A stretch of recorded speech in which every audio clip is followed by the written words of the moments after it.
चलते हैं, इसीलिए इसके बारे में बहुत राजनीति नहीं होनी चाहिए। इन्हीं शब्दों के साथ जय हिंद, जय Bharat. Thank you, Mr. Chairman, for permitting me to take part in this debate. Sir, the way the motion has been structured for discussion under 193 clearly indicates the intention of the government and the direction in which it wants to take the debate. The situation in Ukraine is not self-made like we're seeing in Sri Lanka today, but the heart-rending situation is the result of the pouncing of the double-headed eagle on a small prey, sir.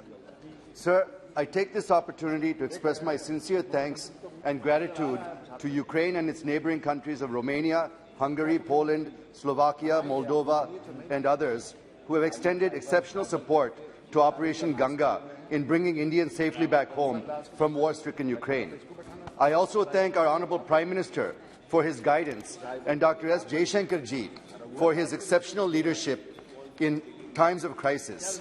I also extend thanks to Sri Jyotiradittya Scindia ji, Sri Kiran Rijiju, Sri Hardip Singh Puri, and General V.K. Malik, whose presence on the ground has made a big difference in coordinating the evacuation and helping the Indians stranded there.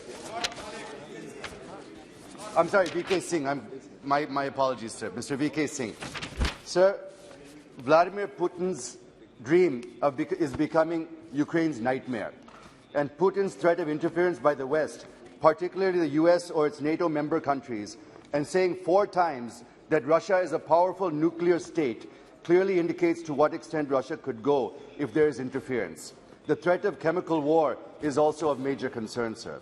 Russia unfolded its hybrid war against the Ukraine.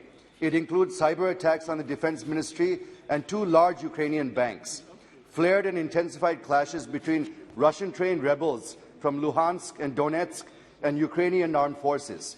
Recognizing Donetsk and Luhansk, military exercises in Belarus, carefully choreographed communication surrounding the announced troop withdrawal are all part of the toolbox, and this narrative was mastered by Russia in the case of Ukraine, sir. Its economy has been battered, with Russia stopping oil ships passing through Ukraine and stopping gas supply through pipes, resulting in denial of transit charges to Ukraine, leading to a deep fall in the Ukraine currency, and now city after city in Ukraine are turning into rubble, sir. The hybrid warfare sows the seeds of uncertainty, which in turn frightens the potential investors, thereby further weakening Ukraine, sir. As per the latest reports, Russian forces have encircled Chernihiv, a city between Kiev and the Russian border. Mariupol, Kherson, Melitopol, Kharkiv, etc. are under total control of Russian forces. Russia is now planning to create a corridor between the Crimea and areas held by the Russian-backed separatist forces in Donetsk and Luhansk, up to northeastern part of Ukraine, for the reasons known to all of us, sir. But we must acknowledge what is happening today in Bucha is outrageous and inhuman, sir. Sir, the stand taken by India, be it at the UN Security Council or in Quad Foreign Ministers meeting at Melbourne in the second week of February, or during discussions with the UK's Foreign Minister, is welcome in my opinion, sir. I fully endorse and appreciate the Honourable External Affairs Minister's stand, which of course is the stand of India, that the group should focus on cooperation and collaboration rather than confrontation. It is true that confrontation can only escalate the situation, which is not good for any country, while cooperation and collaboration will help douse the conflict between Russia and Ukraine and ensure long-term peace and stability in the region. Sir, I agree that it is a tightrope walk for India between West and Russia. Sir, please, few more minutes, sir. I have some very important points to make. But this is what diplomacy is all about. So I suggest we take everything into consideration before making a statement. With pressure mounting from the West, led by the US, we have to make a very difficult strategic choice between principles and values on one side and pragmatism and interests on the other.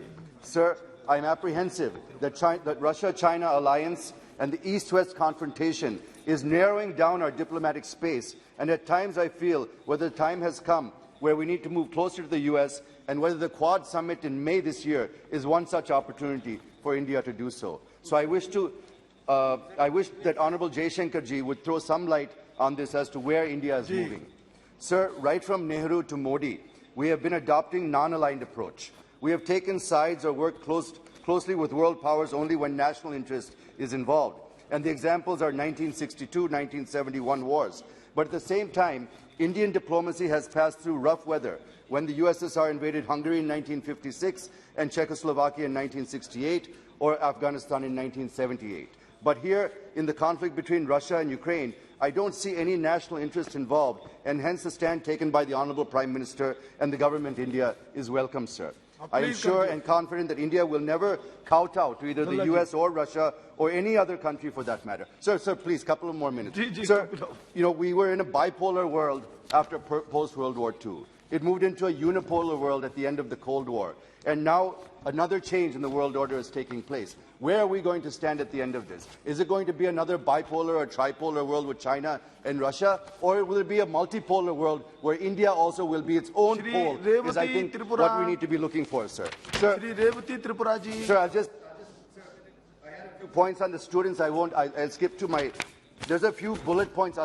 Economic bullet points I think I should address, sir. Sir, more than 500 million of our exporters' payments are stuck in Russia due to sanctions. How are we handling this? Sir, Ukraine is the third largest producer and exporter of maize, which we need for our poultry sector. Ukraine and Russia are also top two exporters of sunflower oil, which we import.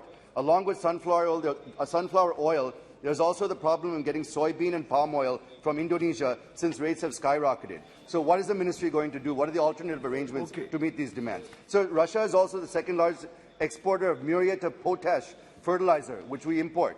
Out of 5.09 metric tons, 1/3 come from Belarus and Russia. Ukraine is also the largest supplier of urea to India. So how is government planning to address this? We're also importing crude oil from Russia, albeit less than 1%. But the petroleum minister has gone on record saying that it'll take time to fill this shortage. Also, sir, there are reports that India will import more oil from Russia and pay in rubles. Please kindly explain this. Exports from India like medicines, tea, etc. to Russia are impacted due to shipment concerns as war is blocking them and rerouting through Iran, which increases the cost. Sir, there's also a shortage of containers. So how government is planning for safe transport of our exports to Russia? Sir, I will conclude now, sir.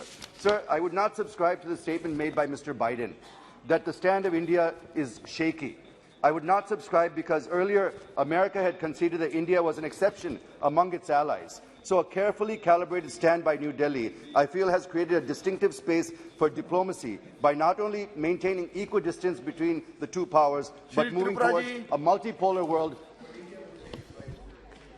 Thank you, Chairman, sir.